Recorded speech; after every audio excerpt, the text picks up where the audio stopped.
Selamat malam Omania. Selamat datang lagi di Midnight Live.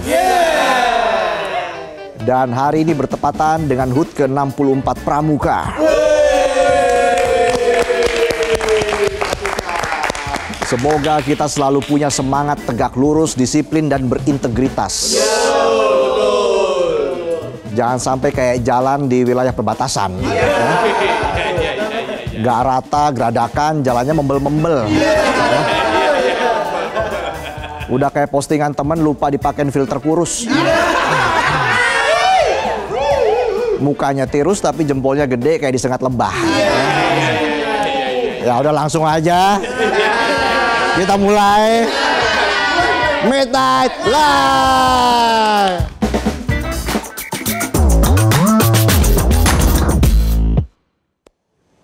Berita malam ini kita bahas soal wilayah perbatasan yang masih kurang perhatian. Jadi jelang 80 tahun kemerdekaan Republik Indonesia masih ada yang mengira perbatasan itu halaman belakang yang boleh diabaikan. Nggak diurus kayak akun Facebook bapak-bapak berantakan, postingannya nyampur foto keluarga, link berita, jualan korden, sampai foto selfie ngeblur. Komplit ya. Wilayah perbatasan itu beranda negara yang menjadi etalase buat pamer langsung ke negeri sebelah. Bukan cuma lapangan parkir yang dijadiin tongkrongan bocah gabut. Halaman harusnya ditata sekeren mungkin. Biar pas tetangga lihat, gak cuma ngelirik terus buang muka, tapi langsung ngiri. Langsung ngiri. Lihat halaman kita glowing kayak spot foto Instagramable. Sampai tetangga ngiler pengen selfie. Filternya jangan lupa nyalain dulu ya. Salah satu contohnya ada di pos lintas batas Motamasin, Nusa Tenggara Timur. Sampai sekarang harapan perbaikan di sana kayak ngarep gebetan toksik berubah. Ngomongnya besok nggak diulangi lagi, aku berubah. Tapi sampai sekarang cuma angan-angan. Masih mimpi nggak kejadian. Aku janji nggak akan nakal lagi. Kalau aku nakal lagi, aku janji lagi. Udah pernah ya? Bisa aja saya. Hingga saat ini kawasan perbatasan Indonesia dengan Timor Leste masih banyak kendala yang nggak tuntas-tuntas. Ya miriplah sama penonton. Banyak utang yang nggak lunas-lunas. Janjinya besok bayar tapi sampai sekarang malah nambah kasbon. Dipakai buat apa sih duitnya? Habis buat kakek Zeus ya. Skater tuh. Skater bohongan tapi. Kepala PLBN Motamasin Engelbertus Klau bilang kalau masalah infrastruktur di wilayahnya masih jadi tantangan utama. Ibarat nungguin temen janjian main pedal, di WA bilang 5 menit OTW. Tapi sampai bulan depan juga nggak muncul. Ternyata salah OTW. Bukan OTW ke lapangan pedal, malah OTW kadal. Dasar kadal. Kadal kebon. Rabu 13 Agustus kemarin, Engelbertus bilang jalan yang menghubungkan PLBN Motamasin ke kota Betun sampai ibu kota NTT kondisinya masih rusak berat alias masih geradakan. Jangankan dilewatin kendaraan, kebo lewat aja bisa keseleo tuh. Siapa yang ngurut tuh ya kalau kaki kebo keseleo? Ya nggak usah dipikirin juga sih. Nambah lagi pikiran kan? Mental health terganggu. Bahkan Engelbertus bilang aliran listrik di sekitar PLBN Motamasin sering padam. Padahal semua pelayanan dari keimigrasian sampai bea cukai sangat bergantung internet. Listrik padam, internet tumbang. Efeknya pelayanan publik terhambat. Selain itu masyarakat di sekitar PLBN Motamasin belum semua bisa ngerasain internet. Sinyalnya masih angin-anginan. Kadang hilang, kadang muncul. Bayangin ya, Misalnya lo lagi seru nge-war PUBG, udah mau winner chicken dinner, perkara temen lo siul sinyalnya belok, kenok lo di pojokan, mana kagak ada yang mau nolong lagi. Ya nasib punya temen kayak bot semua. Bisa aja saya. Engelbertus berharap HUT ke-80 Republik Indonesia bisa jadi momentum buat benerin kekurangan di Motamasin. Betul. Biar jalan nggak kayak trek off-road, listrik nggak mati mulu, sinyal stabil, dan biar masyarakat sekitar nggak curiga terus. Kita diperhatiin pas kampanye doang, giliran udah menang ditengok aja kagak, cuma dikasih Chromebook. Yang jelas nggak kepake, barangnya canggih tapi nggak berfaedah. Selain berdampak pada pelayanan, kendala infrastruktur juga bikin pergerakan roda ekonomi di kawasan perbatasan mandek. Roda ekonomi udah kayak odong-odong mogok. Lagu balonku ada 5 masih muter, lampu masih kedip-kedip, tapi penumpangnya turun dorong odong-odong. Sambil manyun pegang balon. Gimana dorong odong-odong manyun? Dia juga ngegas kalau jalan masih rusak kayak sekarang, investor atau orang yang mau bikin usaha di perbatasan bakal mikir 2 kali buat investasi. Pasti. Padahal potensi ekonomi di Motamasin itu gede banget kalau masalah infrastruktur bisa beres. Ya wajar, mau potensinya segede APBN, orang mau investasi itu cari nyaman, cari aman, akses beres dan rapi. Bukan malah disuruh uji nyali.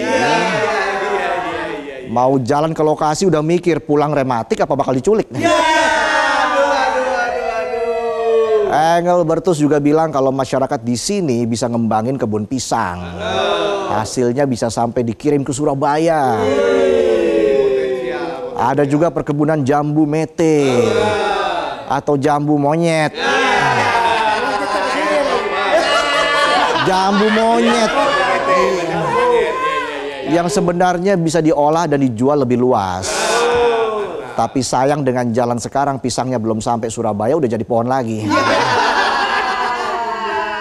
Jambu monyetnya juga udah habis di jalan, sisa monyetnya doang. Perbatasan Indonesia dan Timor Leste menunjukkan betapa minimnya infrastruktur yang layak. Ternyata perbatasan Indonesia dan Malaysia nasibnya nggak jauh beda.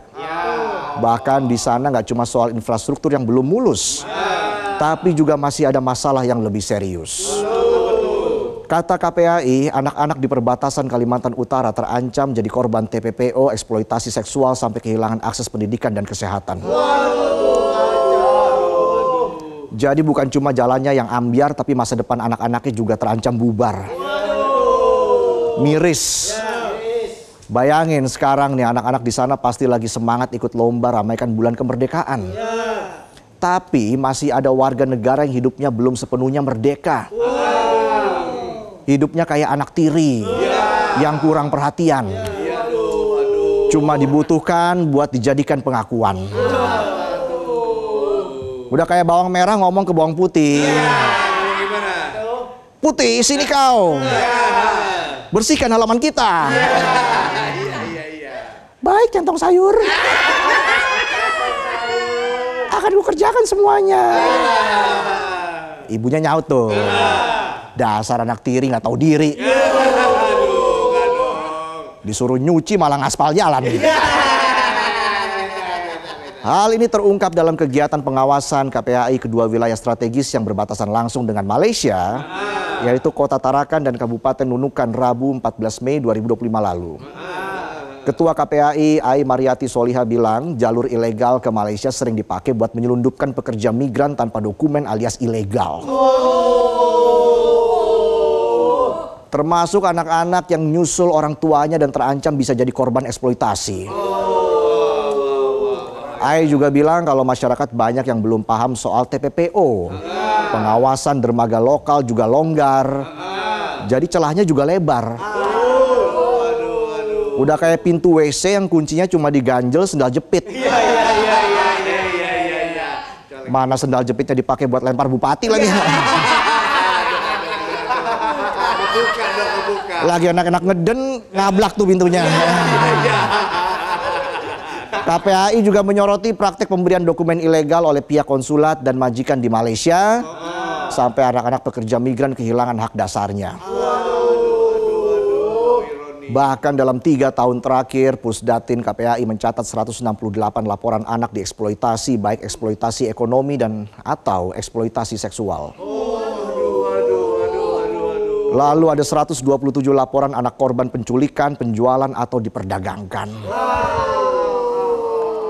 Ini semua terjadi di tempat yang kita sebut beranda depan negara. Cuma sayang berandanya sering ditinggalin berantakan kayak halaman kos-kosan angker. Sementara itu angka TPPO sepanjang tahun 2024 berdasarkan data perlindungan korban yang dilakukan oleh Polda Kaltara tercatat mencapai sekitar 419 orang yang berhasil mendapatkan perlindungan. Lalu di Nunukan pada awal Mei polisi menggagalkan pemberangkatan sekitar 82 orang ke Malaysia dan 10 diantaranya masih usia anak-anak. Ditreskrimum Polda Kalimantan Utara Kombes Pol Yudhistira Midjahwan mengungkapkan bahwa Kota Tarakan dan Kabupaten Nunukan mencatat angka tertinggi untuk kasus TPPO dan kekerasan terhadap anak. Lebih parah lagi di Tarakan ditemukan adanya kampung narkoba. Tempat yang namanya aja udah bikin merinding, sangat membahayakan anak-anak baik dari risiko eksploitasi seksual maupun dijadikan sebagai kurir narkoba. Kombes Pol Yudhistira juga menyebutkan kalau baru-baru ini Polda Kaltara berhasil menggagalkan keberangkatan 2 anak laki-laki untuk bekerja secara ilegal di perkebunan sawit Malaysia. Kasus-kasus seperti ini umumnya terjadi karena anak-anak ingin menyusul orang tuanya, namun mereka tidak memiliki dokumen yang lengkap. Bayangin beranda depan negara yang kalau di peta cuma kelihatan garis. Tapi di lapangan ada nasib miris ratusan anak yang setiap tahun berjalan di garis tipis antara mau meraih mimpi atau terjerat eksploitasi. Miris. Bahkan di Kabupaten Nunukan perlindungan anak udah kayak cari ojol di tengah laut. Jangankan berharap drivernya ketemu, buka aplikasinya aja error mulu. Lagian ngapain juga nyari ojol tengah laut? Emangnya ada ojek jet ski? Bayangin di sana itu psikolog nggak ada, pekerja sosial nggak ada, unit pelayanan teknis daerah atau UPTD juga nihil. Anak-anak pekerja migran Indonesia di Sabah dan Sarawak akhirnya susah buat dapat akses sekolah dan berobat.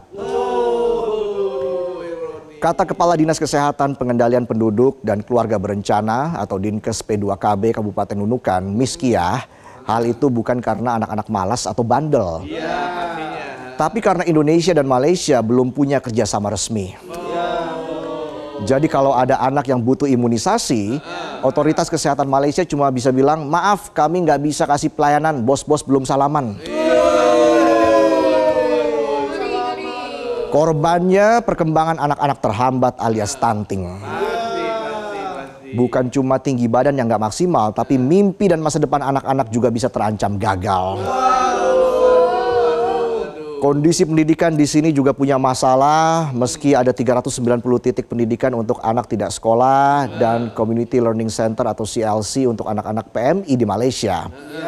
Kepala Dinas Pendidikan Kabupaten Nunukan, Ahmad, bilang itu masih jauh dari cukup. Jauhnya ngalahin harapan orang pacaran LDR, chat lancar, janji manis ada, tapi di mimpi aja nggak ketemu. Mimpi sih ya, mimpi. Di mimpi aja nggak ketemu. Malah ketindihan. Melihat kondisi itu, Ketua KPAI, Ai Mariati menegaskan perlindungan anak di perbatasan itu tanggung jawab negara, bukan sekedar tugas foto bareng buat laporan kunjungan dinas. Betul. Jangan dong. Perlindungan dan perbaikan kondisi wilayah perbatasan harus dilaksanakan secara lintas sektor, bukan cuma lintas grup WA. Tidak hanya oleh lembaga negara tapi juga aparat penegak hukum, Kementerian Teknis, dan komunitas lokal. Ai Mariati menekankan negara harus beneran hadir, bukan cuma hadir lewat foto pejabat di baliho atau kasih atensi di momen jelang HUT RI. Dan yang pasti jangan sampai satu anak pun jadi korban eksploitasi. Karena anak itu masa depan bangsa, bukan barang pameran cuma buat cari pengakuan dari negara tetangga. Betul. Tolong diingat dan dicatat, kawasan perbatasan itu bukan cuma urusan batas di peta, tapi batas kesabaran warga yang udah bosan nunggu perbaikan. Mau sekolah layak susah, mau berobat jauh, belum lagi akses internet yang masih hilang-hilangan. Dan kalau beranda negara saja berantakan, gimana orang mau percaya ruang tamunya rapi? Merawat perbatasan itu bukan cuma tampil cakep di foto atau laporan, tapi benar-benar menghadirkan rasa dan semangat kemerdekaan yang nyata dirasakan. Dibutuhkan komitmen serius agar beranda negara tetap kokoh, aman, dan membanggakan. Dan bisa dijadikan cermin bangsa yang bukan hanya maju di pusat, tapi juga kuat di tapal batas. Ya, itulah tadi sajian pembuka kami di Midnight Live.